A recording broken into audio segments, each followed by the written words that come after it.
in sight. Putting it down the truck. Good to be back. It's been a few hours since I've been out here.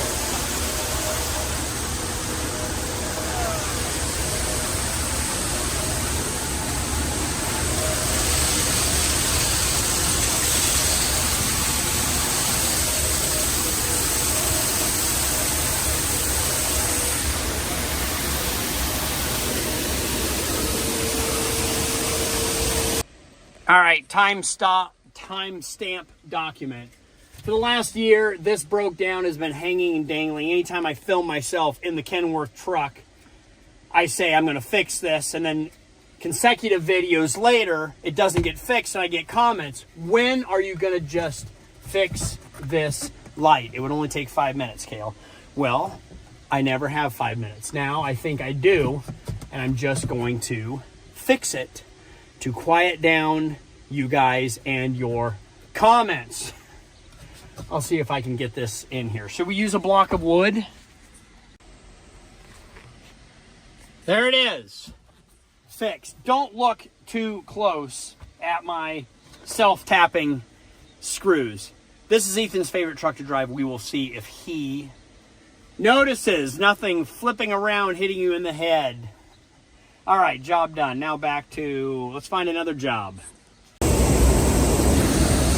As I was cleaning up some Amazon boxes at my house, I saw a tail, and I thought, oh no, yikes, a rat. I better take care of it before Megan sees it.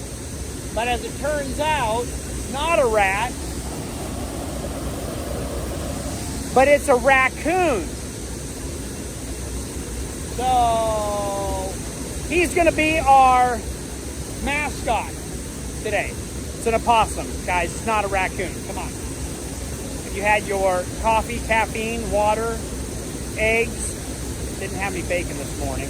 Yeah, so we're going to let him hang out over here and chill. Right by the man lift. Not the man lift, the Lowell telehandler. There you go, buddy. We like opossums. Don't want to kill them. Do you know why? You know the drill. Comment down below why opossums are great.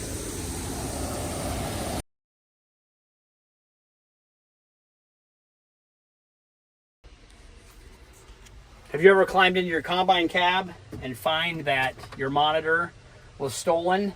Neither have I. Here's my monitor right here. It comes off very easily. We are going to put a virtual terminal on this monitor. The guys can come out from Case IH and do it, or you can bring this monitor to them and they can beep, boop, boop, beep, boop, boom, you've got a VT. I need to ask about cameras. I don't even know if this combine has cameras on it. If it does, there's a module where I can be watching behind me in the grain tank and the unloading tube. It would be pretty sad to have 1.5 years of harvest on and not use your cameras that you've had. And if I don't have them, I think I might get some, just for safety. Have kids, they said. It would be fun, they said. They were right. Nephew, son, they're my kids, working hard. I had a bunch of kids so I could have manual labor on the farm. What in the world are we doing? We're stopping for a minute to clean the gear. It's gonna feel better. It's a nice day. I thought this would be an okay way to spend it.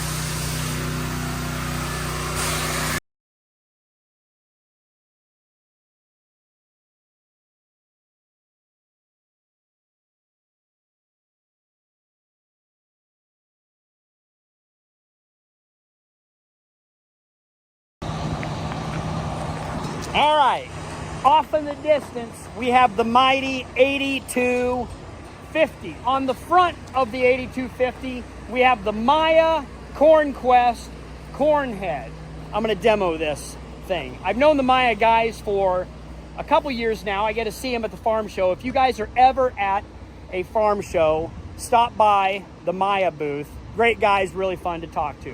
What I have, I believe, I've never run one before. Got a couple good friends on the internet that have Maya corn heads, and they love them. In fact, the one, after he went through in Iowa, derecho, and he had flat corn, he was one of the only guys to get through his field with a Maya corn head. This one is 12 row, 30 inch. Oh, Maya corn heads are made in Spain. Does anybody know the capital of Spain? That's where this one was built. Then they ship them over to America. Family-owned business. They've been making corn heads for over 40 years. We've got Rick in the cab hooking everything up. We've got the lovely Rachel over there taking photos of us for this product placement on Lead Farms Farm. Super excited to run this head. Never run one before. I guess one of the amazing features about it is it's super long. They're like 36 inches, super long deck plates, so you can get it in under the crop and run the snapping rollers a lot slower. This is actually, okay, it's folding, 12 row, folding corn head with the chopping option. It is a chopper, which is what I have and it's what I prefer. But this one you can go back and forth. You can go non-chopping, apparently. Come along with me as we learn about the Maya corn heads and we get in on this Tuesday, wonderful evening, get back into the cornfield. The corn is doing really good. It's really drying down. I might end up hauling it into town instead of running it through the bin site. I better start paying attention in the cab and learning about this corn head.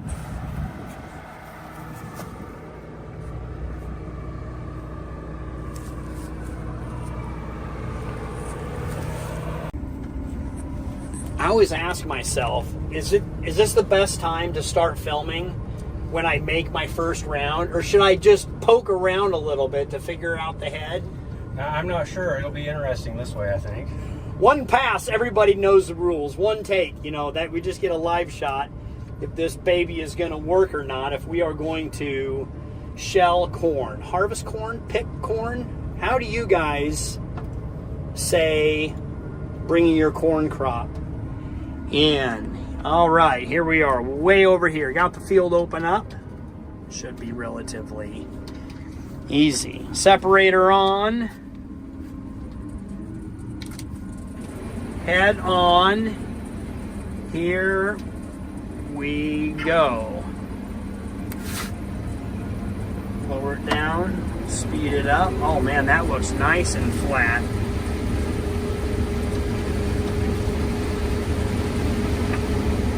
Start out with some good pivot tracks. And we are off to the races, boys.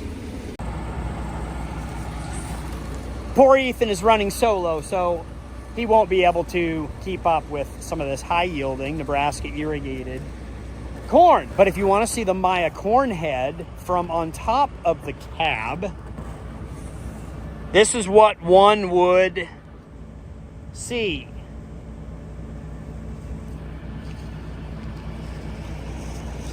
Also, if you would just like to see a beautiful sunset in Nebraska, look west. Zoom in there, probably snap a picture. Here we go. Line it up for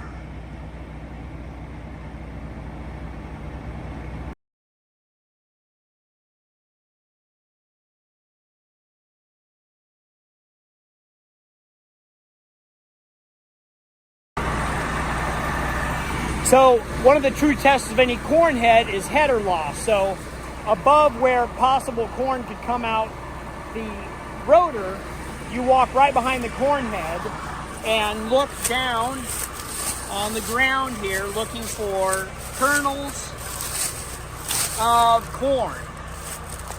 And you're definitely going to have some amount of header loss when you have down to 15 or 16 moisture corn.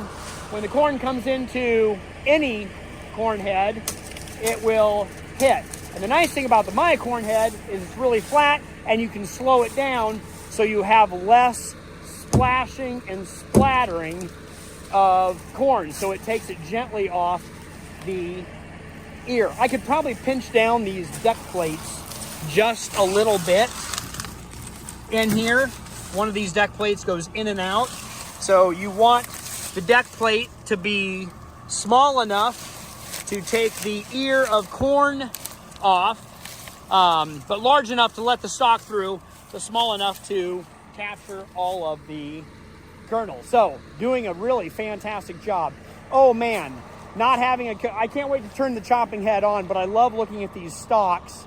Having the non-chopping stalks reminds me of growing up and just a few years ago of having the tall corn stalks for your cattle to capture snow. There's a lot of great benefits. I'll probably come out here and shred these and bale them for corn stover for my cattle. So definitely a great option to have non-chopping in your cornfield. Okay, we got Ethan, we got a full load.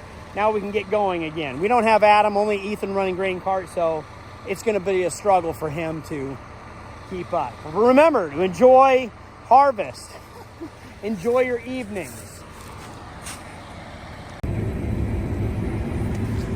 All right, I've done this in years past. Here is a real-time, slow-motion test of a head, so you kind of get an idea of the concept of what we're trying to do here with the corn stalk and the corn plant. So I still have my separator going and the head going.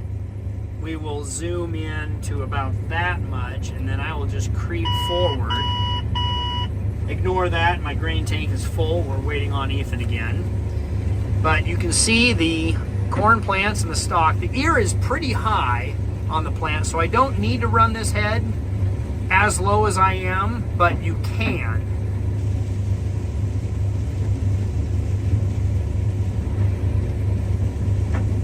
Pulls the stalk all the way down, and then that ear hits the deck plate, strips it off, and then it goes into an auger.